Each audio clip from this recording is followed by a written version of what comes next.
Well, welcome to my garage, and standing to my left is Jonathan from International Aero Products. Standing to his left is the professor. Sandy Gans. Let's see, I got some credit because you botched it last week's show, and I had to take over. So we're going to reset that whole thing. So we're about even now. Yeah, we could screw that up. Because a professional like yourself should never make a mistake. Me, it's every other day. There's a glitch in the prompter. The point is we took the ace on the how. Wait a minute, what show are we doing? CarCast. That's right. Take two. CarCast. We took it on the road. We brought it to my house because somebody, our good friend Matt DeAndrea from Motorator, found out that I had the Newman car and that it just got shipped over from back east and it was a mess. And he said, I know a dude who could clean that car up for you. That would be us. And that's where Jonathan came in. So tell us about your background. Well, we actually are an aerospace company. We started out detailing and cleaning private aircraft and then started building the interiors for private jets, from small entry-level jets up to large wide-body 747s. And over the years, we developed our own proprietary products to clean the aircrafts. Right. Jonathan was saying to me before the show started, he said, at 500 miles an hour, when it's 60 below, it takes a little more than mothers on the leading edge of that wingtip, right? Exactly. Your race car is obviously going to need some of that performance. Yeah. I hear these crazy stories, like we'll say, like a clean plane will save 1,000 gallons of fuel from here to the East Coast or something like that. What does it really work out to be? There is actually a direct attributed speed and range that you can attribute to the what's called parasitic drag. When you have a nice smooth airfoil and a smooth surface, aircraft will actually fly faster and fly up with less fuel. So there is actually a direct correlation. And what does it cost? I don't know if you guys do this service or you just provide the products, but to have your Lamborghini or Maserati nicely detailed is a couple $100. How about your G4 or G whatever? It is quite a bit more expensive than your car in your home. All by hand, all just done with the buffers? Correct. We actually polished aircraft paint. We polished the leading edges, the bright, shiny, we call it bright work, that's on the leading edges of aircrafts. And there's actually got a functional purpose to it as well on the polishing of the leading edges. One, to make it nice and smooth, but also polishing of aluminum removes corrosion and the different acids and whatnot that can cause structural integrity issues. So we actually polish leading edges actually in the maintenance manuals for aircraft to perform certain polishing procedures, exactly, to keep them clean and keep them polished. Man, that must be a long, dirty job doing a big plane. It is actually. You never see them every once in a while you'll see like a hangar open and some guys are in a little clean, but you don't see a guy on the ladder with the buffer going back and forth. But in fact, that's exactly what happens. Sitting there with that Chip Foose mother's Powerball. On the wheels. Gone through another battery on the DeWalt. Damn it! We should have had a second battery. Now I gotta wait for this thing to charge. You know what they need? They need that drive-through car wash, but for planes. It's that vertical with the wings cut out. Yeah. So now you guys have graciously come out to my garage. I'm going to apply some of your wonderful product onto my Newman car. This is the 84 Paul Newman Champion. It's a 300ZX turbo, and although technically it's not a turbo because it has no engine in it, but I think the turbos, I think there's a wastegate in there. Some remnants of the motor in there, but not much. Right, and we moved that all off the trailer. Yeah, we got a couple extra parts, and it won the Nissan's 50th championship race, by the way. It was done in this car with none other than Paul Newman behind the wheel, but it's a time capsule.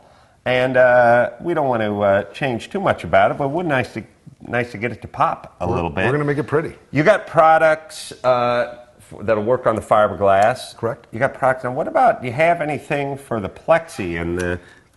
We do. Part. We do, actually. Our window cleaner is good for cleaning it, not for polishing it, but for cleaning the windows. We do have other products that we'll be using on the plexiglass that will polish it. We have a wide range of products that go everywhere from wheel polish, window cleaner, some exterior protectants, some waxes, polymer waxes, as well as leather conditioners. And we're getting some Carnauba wax in here somewhere. Yeah, get some Carnauba. Ours actually is a polymer wax. All of our waxes. We just like saying that word. We like Carnauba. so basically, it's the dinosaur oil versus synthetic. That's you correct. guys are all synthetic. That's correct. Whereas Carnauba is just, I don't know, found in nature? Correct. In the ears of deer or something? I don't know where they get those. Derivative. Exactly. And you guys are all high end because, so it's actually kind of nice because you guys are going from speeds and conditions that you would never find on the ground and going this way versus a company that made stuff for cars and now is going to apply it to aircraft. Exactly. And you're going down. And most of the companies that are producing products right now for cars,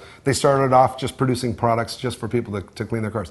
We actually make a living off of our products. We actually started a company detailing aircrafts with our own products. And we developed the products to be able to use for our services and the work that we perform. All right, so I think what we're going to do is we are going to go check out what you have in your product line. But I think first we're going to unleash your team on this car. And by the way, if the cigarette lighter's missing, coming after your ass. There's a bunch of change in that. There's a lot of change. Ashtray. There's change in the ashtray. There's part of a doobie in the ashtray. Hey, Paul liked to relax after the race. That's the way Paul rolled. And cigarette lighter. So it's all in there. It's all been accounted for. I don't know, what compound to start with, what pad to start with. Is it just pure circle? Is it orbital or is it a random orbital? There's actually both. You have a high-speed polisher, which you use more for cutting. Like the big Suox. The one that just is monstrous, that you get some pipes after. Exactly. You can start building the big forearms. Right. And there's also the orbital polishers, which actually are very good for someone that's not real familiar with using a high-speed polisher. The orbital polishers are the best way to go. We actually have some other products that we're going to be coming out with very, very shortly into the market that are just for use by hand, so literally anybody can use it. Because you like a hand job, right? Yeah. Exactly. All right. So why don't you guys get your hands on the Newman mobile? Oh, you got stuff for the aluminum rims as well? We do. Oh, man, we've got some stuff that'll absolutely make them look like new and knock your socks off. Really excited about this process. We'll chronicle this whole thing, and then we'll meet you back here to look at the finished product and talk about some of your products. That sounds terrific. Thank you. Thanks, Johnny. Thank you. Thank you. Gans, great work, wingman. All right.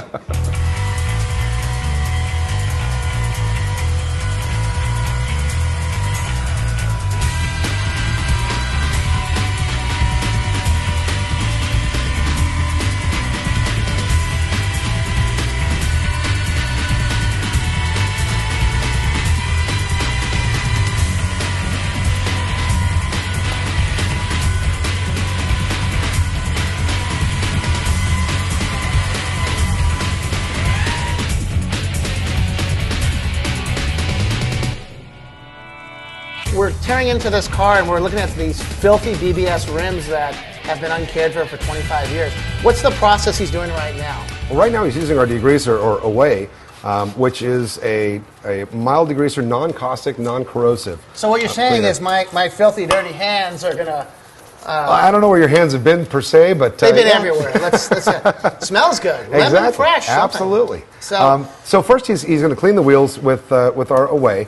And get all the dirt and the built-up grease and grime and brake dust off of there. And then once he's done with that and he's cleaned it all up, then he'll use our polish. Our polish is a little bit different than any of the other polishes that are out. Aluminum is a very porous surface. And with aluminum, a lot of the different polishes have various solvents and whatnot that help make it a liquid. Exactly, and help liquefy their polish. Our polish is a little bit different in that it has different drying agents in it that actually leach out the solvents back out of the surface. So our polish you actually let dry to a haze.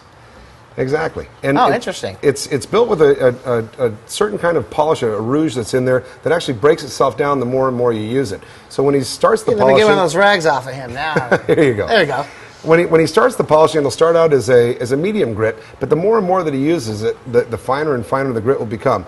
Then the leaching agents that are in it, he'll let it dry to a haze, and the leaching agents will actually remove the solvents and pull it back out of the pores, and he'll just be able to wipe the surface with a dry towel, and it'll have a bright shine to it.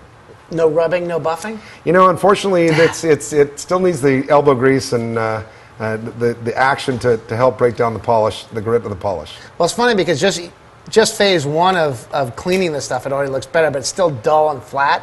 So we'll see this thing transform. We'll probably be wearing sunglasses. Exactly. You'll be able to see your bright, shiny face in the reflection. Wow-wee! Absolutely amazing. It is shining like a new dime. Wonderful. Nice job. Thank you. And I don't mean to you. I mean to the guys who pay $7 an hour to do this to my car. But what was the process? Where did he start? Well, there's actually a couple things we did to the car. We did polish a lot of the areas that, because it did see a lot of track time, there was a lot of the paint that needed to be polished. I want to use the clay bar, but I'm kind of scared. It's sort of like the buffer. Fortunately, the clay version of the buffer. Like, I'm scared we're going to screw something up. And that's the beauty of the clay is that you actually can't. It's very, very, very difficult to actually damage the surface. As long as you use a proper lubricating agent with it, and careful on that one, no Snot comments. rocket. You know. But we use our phenolic with the clay, and it works beautifully. It helps lubricate the surface, and then the clay works beautiful to remove any of the surface contamination. My son's flopping around. Get out of the shot! Damn Get out of kid. the shot! You're only daddy's Hey, shot! Sonny.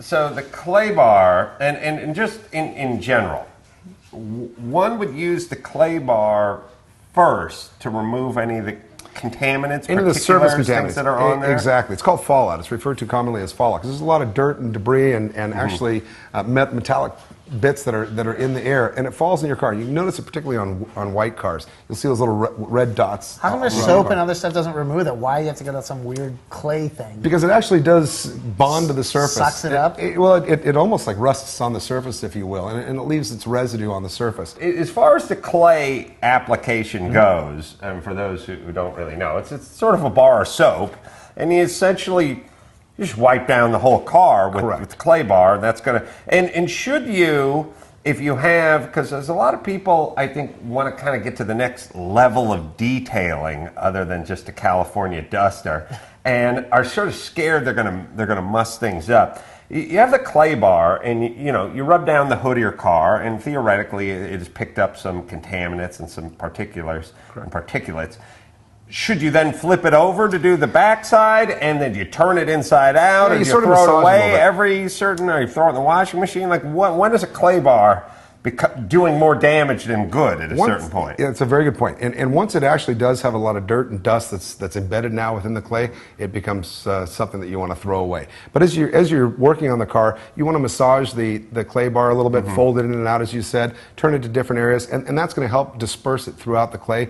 There does come a point of saturation where the clay's now got too much dirt and too much of the fallout in there, and that's when it could do further damage. Now it's time to hit it with the wax? Correct. And ours is a polymer wax. So no cleaning in between the clay bar and the wax. Well, actually, our clay bar actually has our polymer in it. The polymer that we have in it's not quite as durable strength-wise as it is our shield, our two-part polymer wax, which is why we actually put the polymer on here. As we heard from some of your associates, you're not real good on putting wax in your vehicles. So we wanted to give you sort of the ultimate protection. It's times too valuable. The wax, first off, why does all wax have to turn white when it dries? Because if it just kind of stayed neutral or clear, you wouldn't get that, because there's always that area of the car where it's like, I'm scared to go near that area. It's that grill area, that thing, and I got a toothbrush. And we've got an answer for you on that. Yeah, how do you do that one? One of our products, Shine, actually is our spray and wax.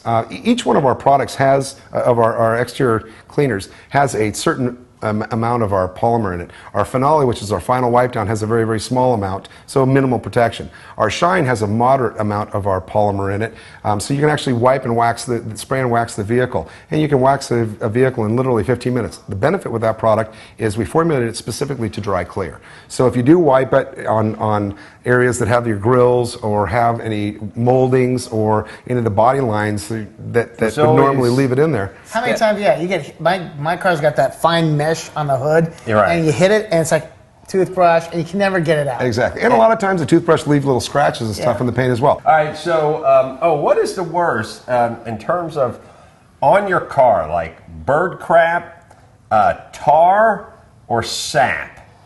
What would you prefer to least hit your wing or your plane? I gotta go. Bird crap's You're gotta be absolutely worse. right. Emotionally, it's the worst. Well, it's also like sap's pretty tough. I'm thinking like I had a Louisiana hot link the other day, and what if that bird ate some of that and hit that car? It's all gonna go bad.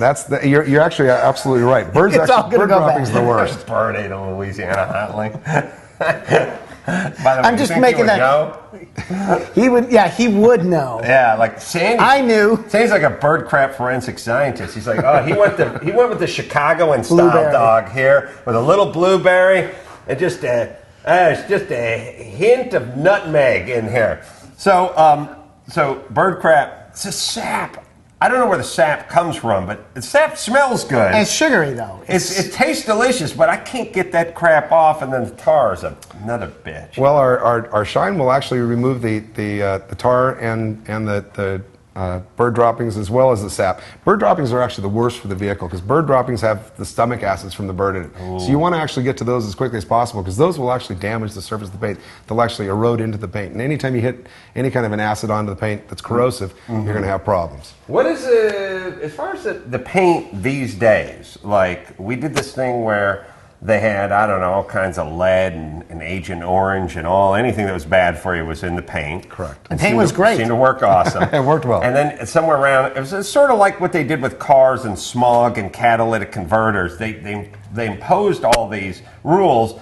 Americans and Europeans really couldn't figure it out. So now all of a sudden you got a Corvette V8 that's putting out a hearty 141 horsepower. And now we figured it out. Right. So you see all these cars from the 80s where the paint is just blistering and chipping off and all stuff because they didn't have any water-based answer or anything. Right.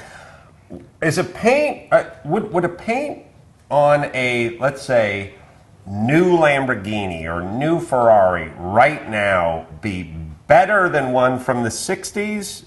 Absolutely. The paints actually are stronger and more durable. They're polyurethanes now. In the old days, we had lacquers, acrylics, enamels, and then the polyurethanes on the automotive industry started coming out. Now they're actually coming out with water-based polyurethanes, basically because the EPA says we don't want any more of those VOCs in our air because you're damaging the ozone, and pretty soon we're going to have to live on the moon. But a lot of those products have developed quite a bit. In the aerospace industry, we needed to have polyurethane years ago because when an aircraft flies, it expands and contracts. The cabin actually expands and contracts. And the old lacquers and some of the old acrylics would crack. That's exactly it. And craze. Bingo. That's exactly it. So nowadays, the polyurethanes have actually reached the automotive market from the aerospace, again, which is why we've entered the automotive market, because the technology that has been developed for aerospace is now being utilized every day on the automotive market. Right. And so you guys not only did the paint on the vehicle, but the rims have just completely sprung back to life.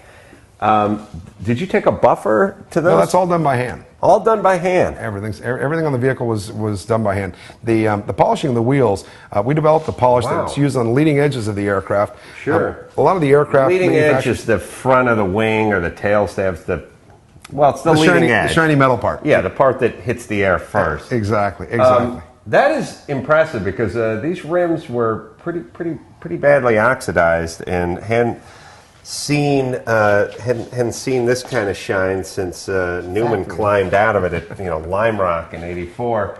And I would have thought you would have had to send these things out and get a professional whatever.